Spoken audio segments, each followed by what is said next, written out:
Praise Lord, praise Lord, praise Lord. Hallelujah, hallelujah, hallelujah. सबको जय मसीह की। परमेश्वर, हमारा परमेश्वर, सारे जगत का, सारी सृष्टि का परमेश्वर, जिसने सब कुछ अपने फूंक से वचन के अनुसार बनाया, मनुष्यों को छोड़कर मनुष्यों को बनाया अपने हाथों की कारीगरी से, अपने स्वरूप में, अपनी समानता में। आज का सुसमाचार प्रभु की बेटी प्रार्थना करेगी। सबको जय मसीह की। परमेश्वर आप सबके साथ है और आप सबसे बहुत प्रेम करता है। Hallelujah, hallelujah. महान परमेश्वर, सर्वशक्तिमान ईश्वर, जमीन आसमान दे मालिक ते खालिक, तुहाडा धन्नवाद, तुहाडा शुक्र करते स्वामी। अज दे सुंदर दिन लई, सुंदर समय लई, सुंदर सुबह लई पिता जी, जो साड़ियां जिंदगियां च बख्शी प्रभु। खुशियां ते आनंद दा दिन बख्शिया, तंदुरुस्ती दित्ती पिता जी, और अपने कदमां च बैठने लई अपना फजल बख्शिया प्रभु। ये सब तुहाडी दया, तुहाडी किरपा मेरे पिता परमेश्वर, और तुहाडी बेटी हिरदे तो तुहाडा धन्नवाद, तुहाडा शुक्र करते स्वामी। जो सेवा बख्शी प्रभु, हर रोज़ वचन देंदे प्रचार करना, उस लिए भी तुहाडा धन्नवाद, तुहाडा शुक्र करते हैं। बेनती करदी पिता जी, हुण तुसीं अपने वचन के अनुसार साढ़े विचकार आओ और वचन पढ़ने प्रचार करने साड़ा मुँह बन के बोलो पिता जी, ताकि तुहाडा दिता वचन तुहाडी इच्छा के मुताबिक मेरे पिता परमेश्वर दुनिया की शोर तक पहुँचे। तुहाडा धन्नवाद, तुहाडा शुक्र करते हैं प्रार्थना सुनने लई। प्रार्थना प्रभु यीशु के समर्थित पवित्र नाम में मांग रहे हैं, आमीन। आमीन। अब सुनिए, हमने क्यों कहा कि मनुष्य को अपनी समानता में और अपने स्वरूप में बनाया? क्योंकि उनमें वो बात परमेश्वर चाहता था कि जो उसकी इच्छा को पूरा करे। हालेलुया। सुनिए, परमेश्वर कब, कहाँ और क्या कर सकता है ये कोई नहीं जानता, केवल परमेश्वर जानता है। हालेलुया। वैसे वो हर आने वाली बात अर्थात भविष्यवाणी को पहले ही दृष्टांतों में बता देता है, समझा देता है। लेकिन जो उसकी बात को सुनकर ना समझे, उसके लिए हम क्या कह सकते हैं? कुछ नहीं कह सकते, क्योंकि परमेश्वर की मर्जी हर बात में पूरी होना जरूरी है। अब सुनिए, ये बात और भी है कि जैसे हमारा प्रभु यीशु मसीह भी अपनी हर बात को लोगों में जब वो प्रचार करता था तो दृष्टांतों में ही बातें करता था। वो इसीलिए करता था क्योंकि वो जानता था कि मनुष्य अपनी मर्जी का मालिक है और जिद्दी है और घमंडी है, मूढ़ है। ये अपनी इच्छा को पहल देता है, परमेश्वर को ये बाद में बात करता है। हालेलुया। अब सुनिए, वो जानता था कि उसकी बातों को लोग सोचेंगे, सुनेंगे, पर समझेंगे नहीं, क्योंकि उसका वचन हैरान कर देने वाला होता था। लोग दांतों तले उंगली दबा लेते थे जब वो ऐसी कोई बात कर लेता था, कोई चमत्कार हो जाता था, कोई अपना चिन्ह दिखा देता था, मुर्दों को जीवित कर देता था, कोड़ियों का कोड़ दूर हो जाता था, और जो अपंग लोग थे उनके सारे अंग पूर्ण हो जाते थे। हालेलुया। अब सुनिए, जो बातें मनुष्य का पुत्र अर्थात यूसुफ का बेटा कहता है, वो उसे कौन सिखाता है और कौन समझाता है, ये लोग बड़े ध्यान से सोचने की कोशिश करते थे। वो ये नहीं देखते थे कि यीशु मसीह क्या कहता है। वो केवल इस बात को देखते थे, सोचते थे कि ये यूसुफ का पुत्र है, हमारा कुटुंबी है, हमारा नातेदार है, हमारे बीच में इनकी बहनें ब्याही हैं, इसके भाई हैं, इसकी माता है, और ये फलाने तरखान का बेटा है। वो केवल इन बातों में ही उलझे रहे थे। हालेलुया। अब सुनिए, क्योंकि उसकी बात लोग अपने हृदय में नहीं जाने देते थे, वो केवल कानों से सुनते थे और ताली बजाकर या हैरान होकर चुप हो जाते थे, और जब शाम का समय, संध्या का समय हो जाता, तब सब लोग अपने अपने घरों को चले जाते थे। वो यीशु की तारीफ करते रहते थे, बस इतना है, मगर उसके हृदय के भीतर झांकने की कोशिश नहीं करते और ना ही उसके वचनों को अपने हृदय में जाने देते थे। हालेलुया। सुनिए, इस बात की पुष्टि परमेश्वर के दास यशाया ने पहले ही कर दी थी कि इनके होंठ ही प्रभु परमेश्वर का नाम लेते हैं, यानी कि ये केवल होठों से जय जयकार करते हैं, इनके मनों में यीशु मसीह या पिता परमेश्वर या पितर आत्मा की कोई जगह ही नहीं। हालेलुया। अब सुनिए, ये लोग अपने मन से परमेश्वर से कोसों दूर हैं। कोई भी नहीं जानता कि ये प्रभु यीशु मसीह जो परमेश्वर का पुत्र है, ये कहाँ से आया है, क्यों आया है, जबकि वो पापियों को बचाने और छुड़ाने आया था। अब सुनिए, यीशु के बारे में पिता परमेश्वर ने पवित्र शास्त्र में हजारों बार ऐसे दृष्टांत दिए हैं कि जिनको जो समझ ले वो जान जाता था कि यीशु मसीह आने वाला है, लेकिन यीशु मसीह सामने खड़ा था, इस बात की वो पुष्टि नहीं करते। क्यों? क्योंकि उनके मनों पर परमेश्वर ने पर्दा डाला हुआ था, ताकि ऐसा ना हो कि ये लोग यीशु मसीह को पहचान लें और जो परमेश्वर के मुख से निकला वचन है कि यीशु यानी कि जो परमेश्वर का प्रिय पुत्र पापियों के लिए आएगा, कोड़े खाएगा, तसीहे सहेगा और प्रताड़ित किया जाएगा, लहू बहाएगा, अपनी कुर्बानी देगा और सलीब पर मारा जाएगा और फिर तीसरे दिन वो मुर्दों में से जी उठेगा। इसलिए वो लोग केवल कानों से अपनी बात यानी कि प्रभु यीशु की बात को सुनते थे, लेकिन दिल में उनके कोई जगह नहीं थी और वो ये नहीं जान सके कि जो यीशु मसीह जो कहलाता है वो आने वाला था, वो यही है या कोई और है। ये बात यूहन्ना जो उसका चचेरा या मौसेरा भाई था, उसने भी जब वो जेल में कैद था यीशु से पूछने के लिए अपने चेले भेजे थे कि क्या मसीह तू ही है या कोई और आने वाला है कि हम उसकी बाट जो है देखो।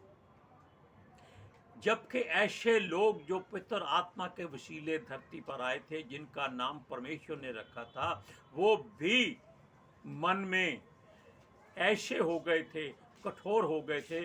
उन्होंने भी सारे बातें देखने के बावजूद यीशु से पूछ लिया क्या कि आने वाला तू है या कोई और है, जबकि वो देख रहे थे कि वो मुर्दों को जीवित करता है, अंधों को आंखें देता है, कोढ़ियों को शुद्ध करता है, वो वचन सुनाता है, परमेश्वर की बात करता है, मन फिराव का बपतिस्मा और मार्ग बताता है। सुनिए, उन्होंने जिसको भी उन्होंने यातनाएं दे देकर मार डाला था।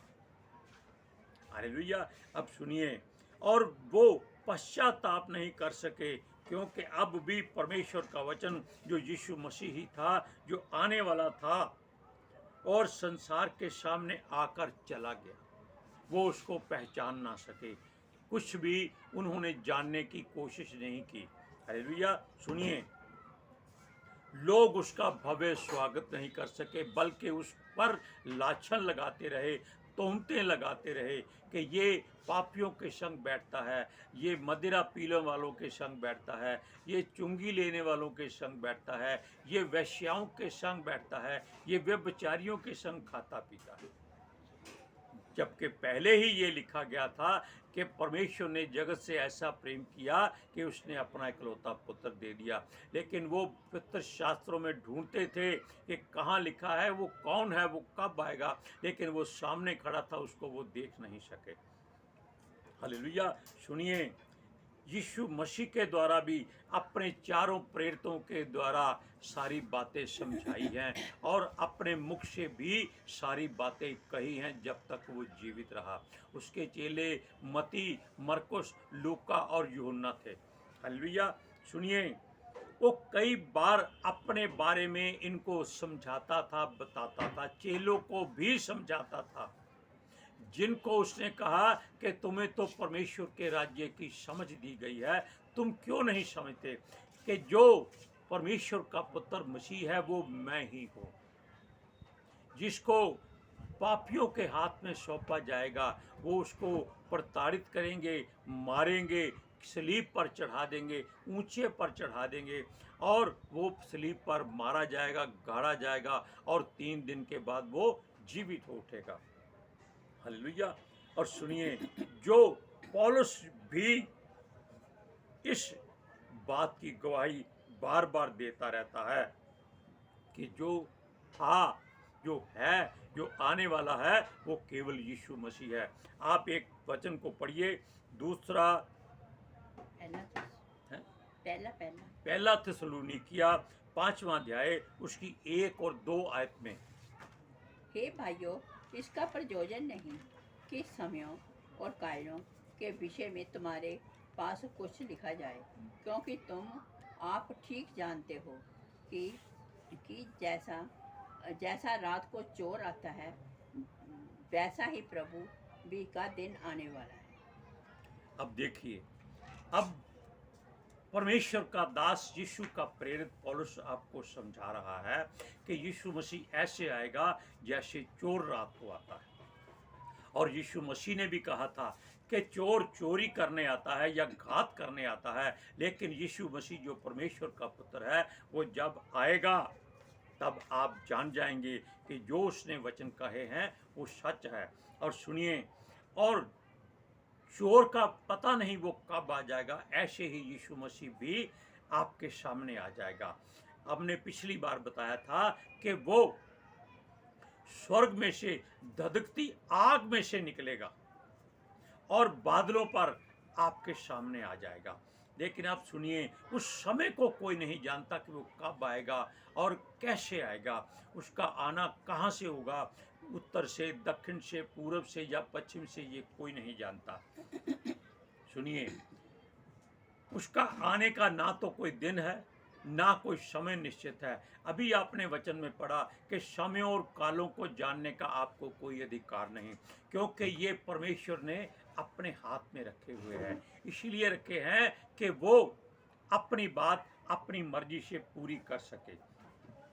हालेलुया। जैसे मनुष्य को ये भी मालूम नहीं होता कि कब उसके घर में बालक जन्म लेगा या कब उसकी अपनी मृत्यु हो जाएगी।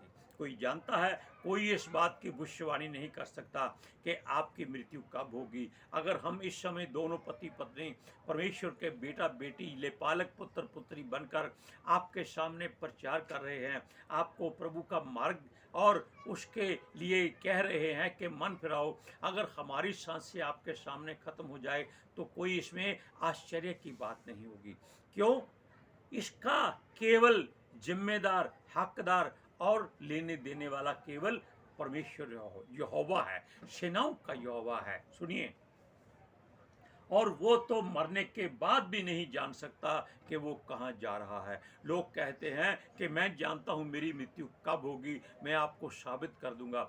जब वो मर जाएगा तो उसका बाप साबित करेगा। कौन साबित करेगा? मरने के बाद वो तो आग में जला दिया जाएगा या दफन कर दिया जाएगा, उसकी राख बिखर जाएगी, उसकी हड्डियां चुन ली जाएंगी। कौन बताएगा? इसलिए हर बात परमेश्वर की मर्जी पर पूरी होने दो। अब सुनिए, एक बात और बताते हैं।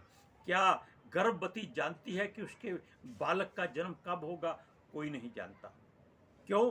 उसको कब पीड़ा शुरू हो जाए मातृत्व की, ये केवल परमेश्वर जानता है, पवित्र आत्मा जी जानते हैं, यीशु मसीह जानता है, जिसको हम कहते हैं बाप बेटा रूप पाक, पिता पुत्र पवित्र आत्मा। और इसी के वसीले हमने पहले भी समझाया था कि परमेश्वर का प्रेम, यीशु मसीह का अनुग्रह और पवित्र आत्मा की सहभागिता से आप पर अनुग्रह होता रहे, यानी कि आपके सारे काम होते रहे। ये दुआ किया करो। ये दुआ बोलते हैं कि आखिरी है, लेकिन हम कहते हैं कि ये दुआ मनुष्य के जीवन की शुरुआत होती है। आपको अगर हम आशीष देते हैं, आपके लिए दुआ करते हैं, तो हम दुआ करके हट गए, लेकिन आपके आगे जो आशीष और बरकत आने वाली है, आप पर अभिषेक होने वाला है, वो तो बाद में ही आएगा ना। इसलिए ये जो दुआ है जो पौलुस ने कही है, ये मनुष्य के जीवन की शुरुआत की दुआ हो जाती है।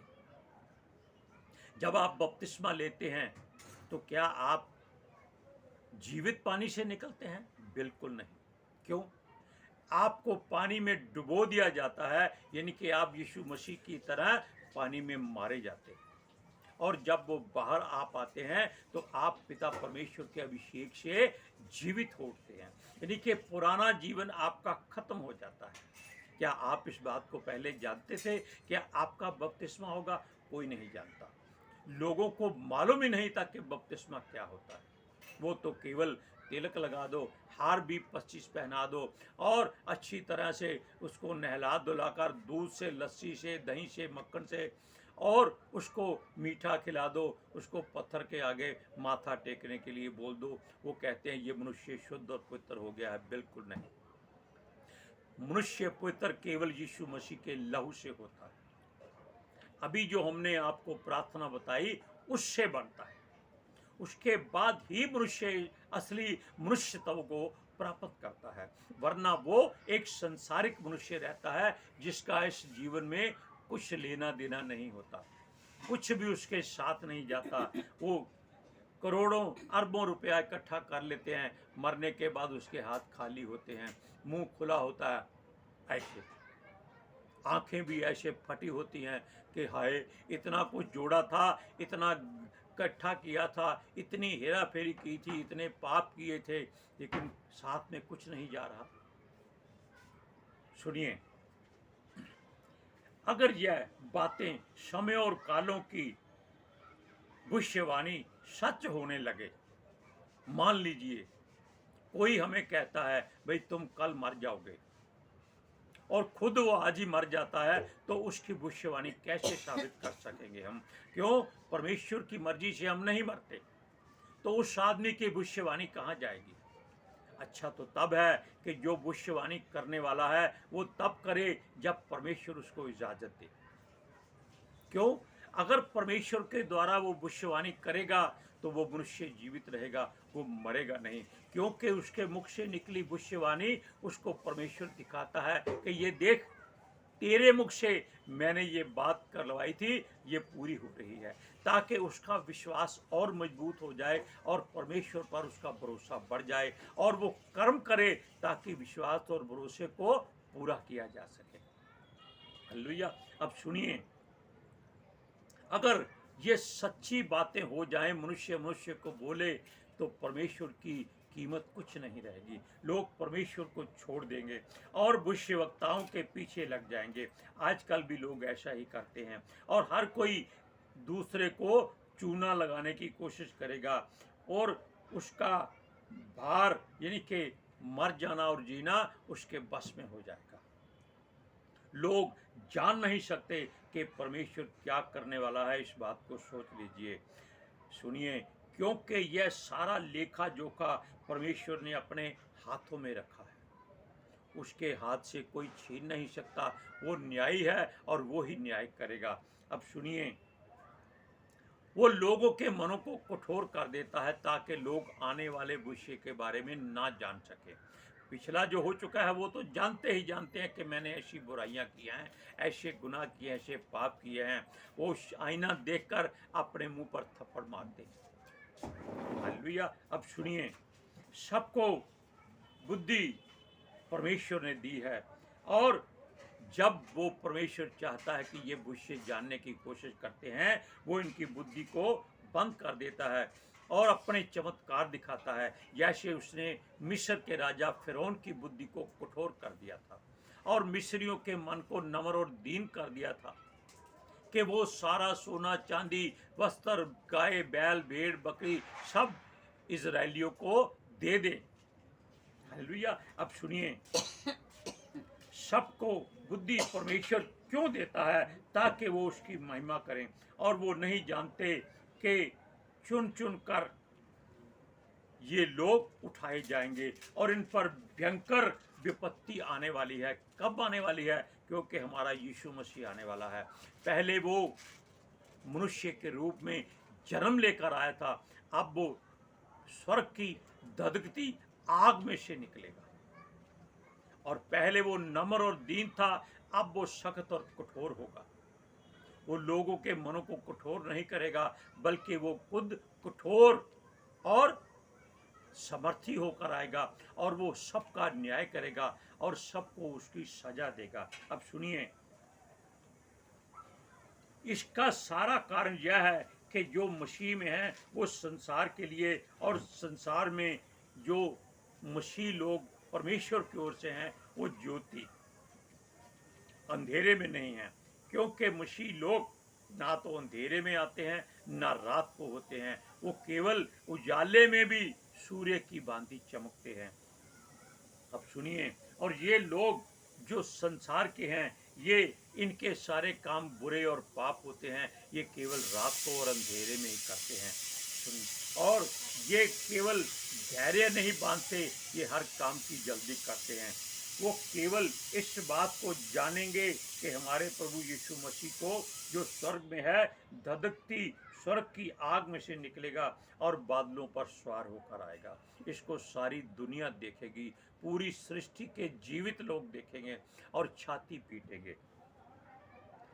ये मसीह लोगों को हर समय दिन रात चौकन्ना रहने की बात कहते हैं, क्योंकि प्रभु चोर की भांति आएगा जिसका कोई पता नहीं कि वो कब आकर चोरी कर जाए, कब आकर घात कर जाए।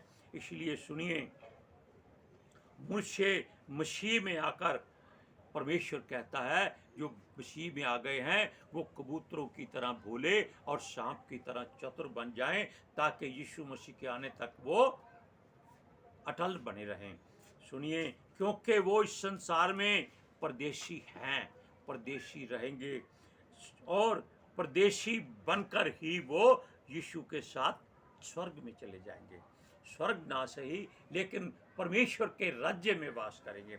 अब इन वचनों को पढ़िए, पहला थिस्सलुनीकिया और उसका 5वां अध्याय, उसकी 3 से 6 आयत तक।